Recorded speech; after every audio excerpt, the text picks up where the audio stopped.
আপনার কি খুব খারাপ সময় যাচ্ছে? খুব খারাপ সময়ের অন্যতম জায়গা হলো আপনার নিজের প্রতি আস্থা এবং আত্মবিশ্বাস ধরে রাখা।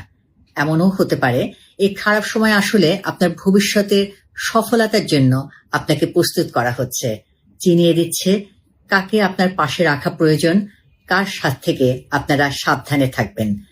কাজেই এই খারাপ সময়ে আপনার নিজের প্রতি আস্থা না হারিয়ে, মন খারাপ না করে, আপনার খারাপ যে ঘটনাগুলো ঘটছে সেই বিষয়গুলোকে অনেক বেশি ফোকাস না করে, অনেক বেশি জিনিসটাকে ভ্যালু না করে, বরং আপনি আস্থা রাখুন নিজের উপরে, সময়ের প্রতি আস্থা রাখুন। দেখবেন আমাদের জীবনের কোনো কিছুই যেমন হলো সে অর্থে স্থায়ী না, এই সময়টাও কিন্তু একভাবে কেটে যাবে। কাজে এই খারাপ সময়ের মূল চ্যালেঞ্জ হলো আপনার আত্মবিশ্বাস ধরে রেখে নিজেকে অপেক্ষা করা আপনার ভালো সময়ের জন্য। ভালো থাকবেন।